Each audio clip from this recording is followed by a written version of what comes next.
Hey guys, welcome to my kitchen. Chef Gully here. Today I'm going to show you how to make shiro. This is an Ethiopian staple. It is made of chickpea flour, but if you go out to the store and get regular old chickpea flour, it's not the same thing because this has a whole bunch of sun-dried herbs. I want to say about 15 to 30 depending on who made it and where. Usually it's made in Ethiopia, but as far as, you know, everyone has their own little recipe for it. But this one is regular shiro made of chickpeas, and I say regular because sometimes they add berbere to it so it can add a little spice. This is usually kids' favorite.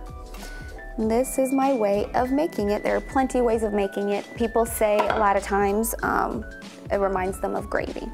So we're gonna start off with shallots, about 1/4 cup, finely chopped.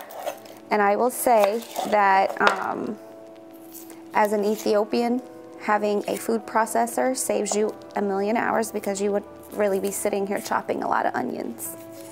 So here we go with the onions. Caught it.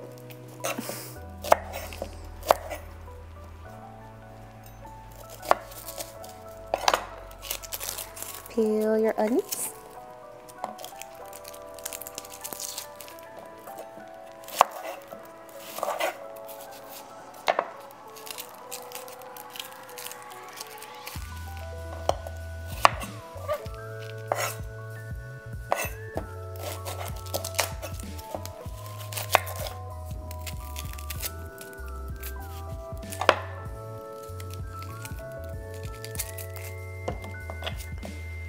Okay.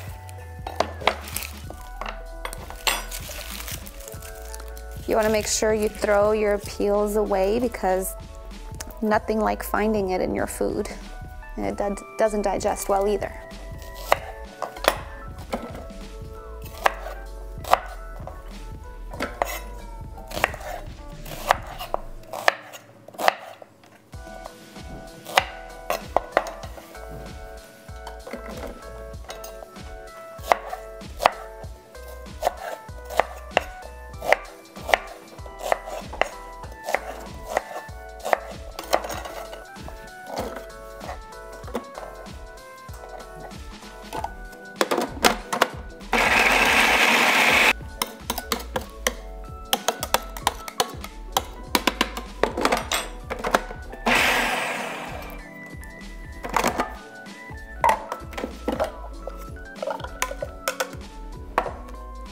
So you want to start with 1/4 cup oil, but you don't put all of it just yet. Put about half of it in there.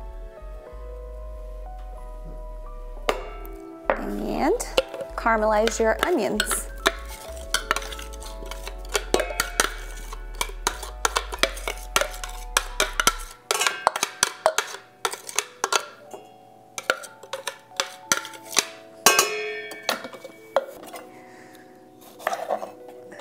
Okay, while that's cooking, you want to take 1 Roma tomato.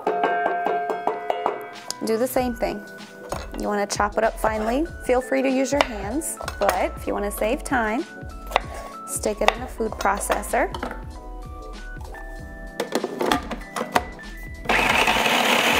Good job.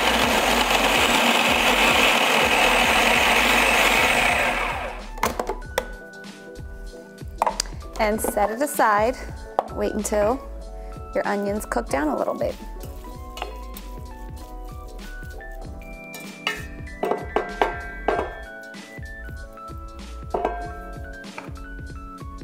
More oil. And you want to simultaneously heat up some water, because when we're ready to put water in there, be sure you do not add lukewarm or room temperature water. You want it to be hot, if not at least boiling. Okay. So now that the onions are cooking down a little bit, you want to add your korarima. Korarima is it's called false cardamom, and you definitely want to grind it up. Usually they put this in butter, and that's how we make our clarified butter. And it was my favorite thing to eat. And I realized it wasn't the butter that I liked, it was actually the flavor. And so you just put the seasonings that you put in butter right in your shiro, and you would think you have butter in your shiro. So that's my little secret. So now that the onions are starting to cook down and caramelize, that's when you want to add your chopped tomato.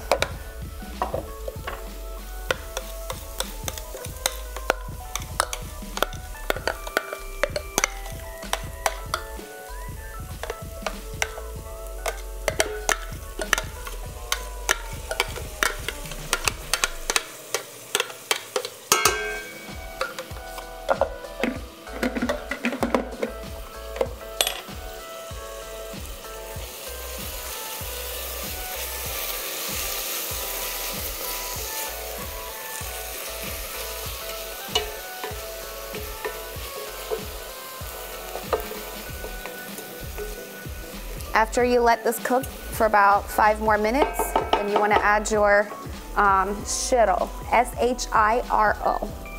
That's the chickpea flour. Let's cover it up and let it cook.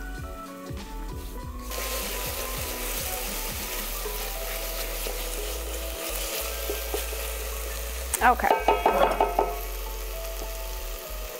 Now it's time to add your shiro.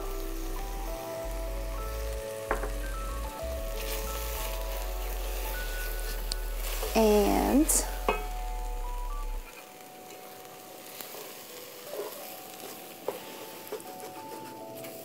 you almost want it to turn into a paste. Initially, it won't look as appetizing because it'll look like maybe like some mud you played with when you were a kid. But I promise it tastes so good. Add a little bit more oil.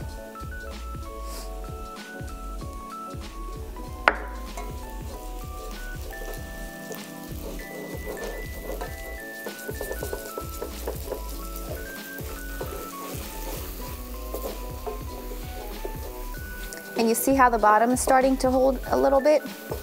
That's when you want to add a little bit of your hot water.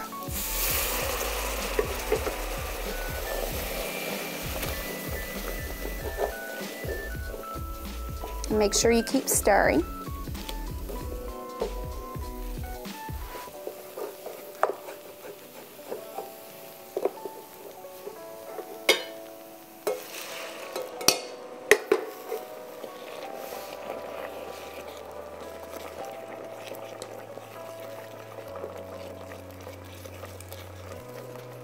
And you almost want it to be the consistency of almost thin gravy.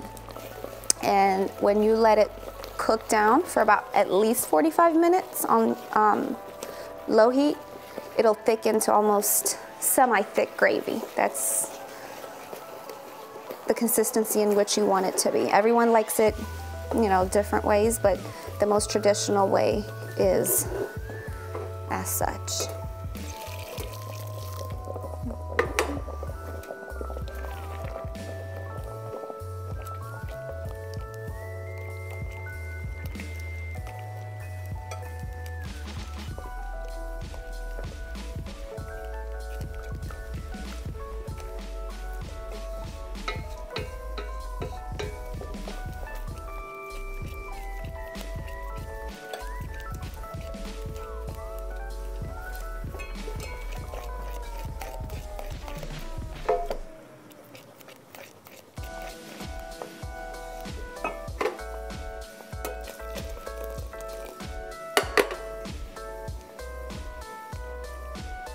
So there it is, thin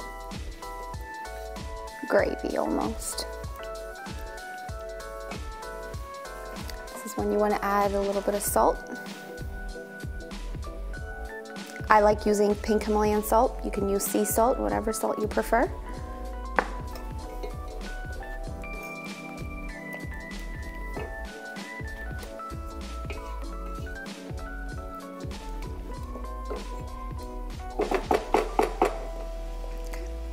So once it starts to boil, which should be very soon since we used hot water, see, it's already boiling.